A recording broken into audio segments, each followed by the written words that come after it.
MovieWeb.com.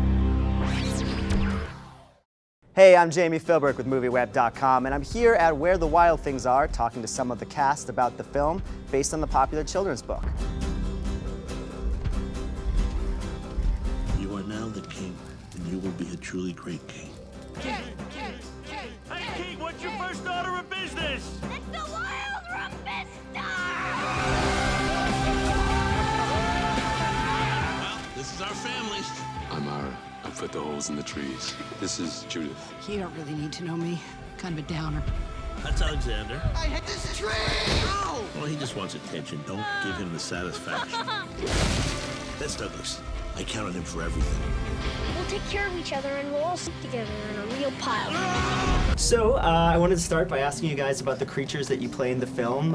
In what film? In this film. In Oh, Where I'm the Wild sorry. Things Are. Yeah. And what the process was to creating these characters, and if you were happy with the way you look in the film? Yeah. I mean, it looks exactly like the illustrations in the book, but brought to life. I mean, just so beautifully done. Yeah, it's amazing. Yeah. It was an amazing process, like getting to work on the characters, because it was a lot of fun and like kept stretching us and pushing us to like be more open, be more kid-like, you know, and again to get to see the end result, which is like steps away from when we see what we did. It's pretty exciting because I really like the characters. I really like watching all the characters. Yeah. And when you started to see that footage come back, what did you think? Just blown away. Really, really beautiful. And, well, first shocked. Yeah. Shocked that it wasn't me, because we had recorded for a month altogether, and I actually thought I was Judith. Because we acted out everything. We did everything. It wasn't like you know, we're fighting with each other and doing, you know, laying with each other and touching each other and improvising together. So I wanted to ask you actually about one of the beginning scenes in the movie. It's the fight between you two, and it seemed really intense, and you actually bite your mom in the scene. So was that difficult to do? Was that really intense and emotional on the set? Yeah. Yes, It was very. it was tense. I mean, it was, the tension was there. It wasn't, there wasn't any real animosity or anything like that, but it was, you know, for me, I found myself, it's so funny because it's like the movie. You're just trying, it's so sort of unwieldy that you try and exercise as much control as you can. So I didn't want anybody by the monitors, and just things that would make no difference whatsoever. You know, if I could pluck them just to try and make it a little more mine, I was doing that. But we were very, remember that? we were very tethered together in that. It was tough, but we both took it. So what we're gonna do is we're gonna try to kill the bad guys by beating them in the head with these dirt clods. We're gonna try to find the biggest pieces. You didn't see that coming? You better run! Hey, wait!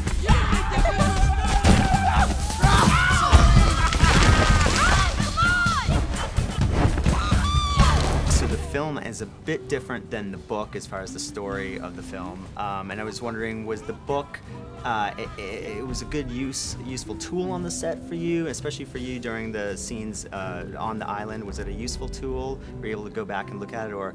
We didn't really, did we? No, I didn't really. Never. I mean, they were separate. I think Spike entities. did. Yeah.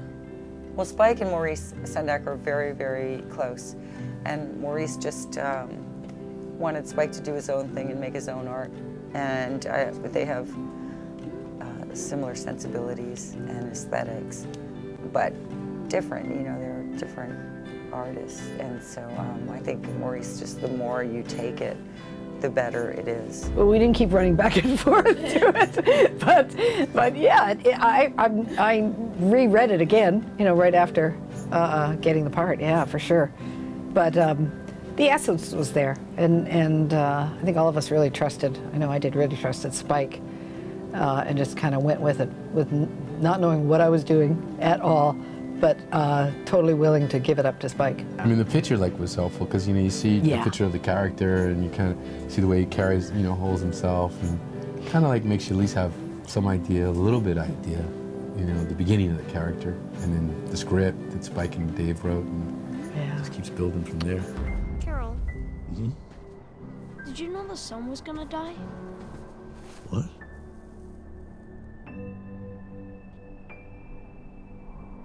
I never heard that.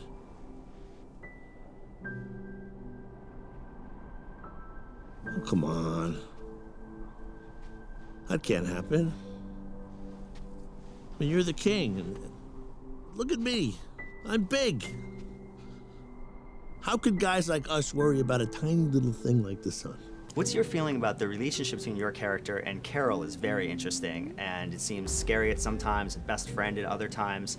How did you deal with that on the set, and what was your feeling about that? I think that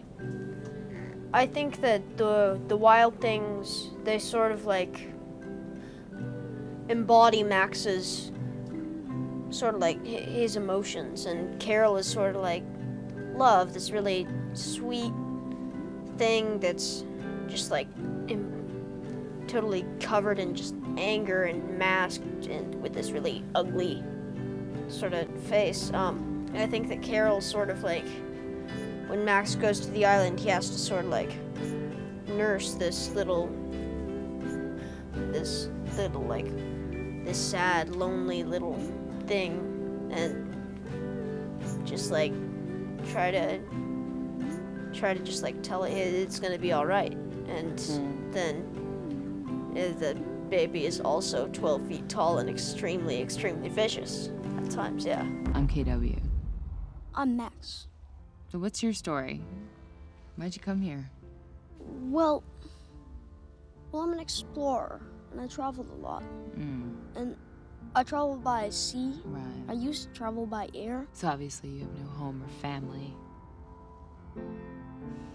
I have one of those, But you ate them all? No, I just bit one of them, that's all, and it went crazy.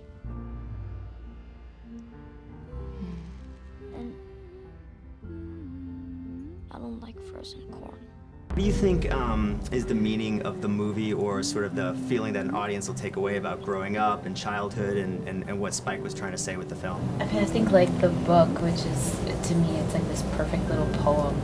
I feel like people at different points of their life, if they see it, will bring something different to it, their experience. And I don't know, and that was my experience even of working on it. Like, I don't know, it didn't feel like a linear arc of a character. It was sort of just high emotions, and really, you know, Spike did everything he could to just like get us, I don't know, get me to like simplify everything that I was doing.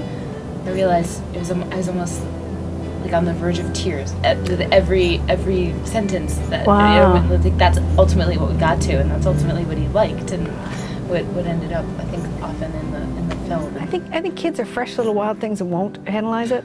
They'll just take it at face value and enjoy every moment of it. And I think adults, a lot of adults, will probably tap into their old wild thing feelings when they were kids, and stuff that's deep down, and love it on behalf of their own kids. So it's up for interpretation. Well, and then finally I wanted to ask you, the ending of the film is a bit ambiguous about whether Max really went there or whether it was just kind of a dream, you know, in his head, imagination. So in your own opinions, how do you view the ending of the film? I have no opinion about that. No opinion. For real. Just let the audience kind of take it. I'm going to let myself feel that way too. I really don't have an opinion. Same thing. I don't know. I mean, I think my character would think that it really happened. How do you balance what fans of the book are expecting and looking for with what you and Spike and everyone want to do creatively with the film? I would say they won't be disappointed at all. It's mind-blowing, beautiful.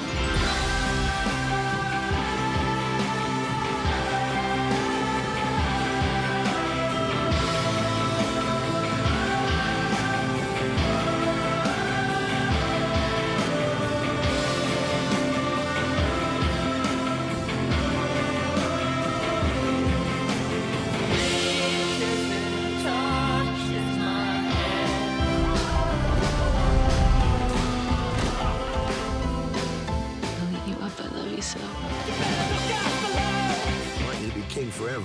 Definitely. What's that? Oh, it's that dog. Don't feed it, it'll just follow you around.